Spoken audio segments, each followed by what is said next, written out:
សួស្តីបងប្អូនអរគ្នាបាទថ្ងៃនេះខានចេញវីដេអូយូរហើយបាទចេញវីដេអូបន្តិចដែរបាទសូមបង្ហាញដុំតូចបងប្អូនមិនមែនដុំហ្វីលីបទេណាដុំភ្លើងតូចបំផុតតូចជាង3អាំពែបងប្អូនអញ្ចឹងខ្ញុំបានរុំ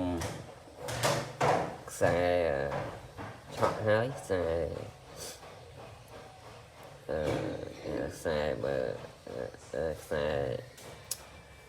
ធុនកដាលហើយដែរតែលួសធំអត់តាមអារម្មណ៍ទេនេះមើលបងប្អូនមើល snow រួចហ៎ snow លើទូជាងមេដៃទៀតហាប់ប៉ុនកូនដៃទៅ snow ហើយទូចបំផុតហើយសម្រាប់អ្នកដែលចង់បានដុំតូចទេតែអត់បានធ្វើទេដោយសាររវល់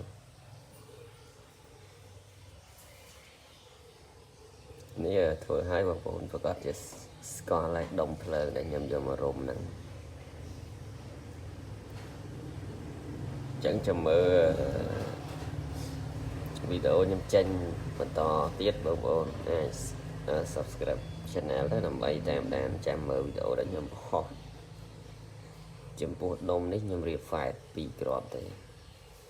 ណាចាំមើលវេទនាការឬក៏អត់អូខេមួយរយៈនេះភាសាខ្ញុំរវល់បងប្អូនអត់បានធ្វើដុំភ្លើងធ្វើអីទេ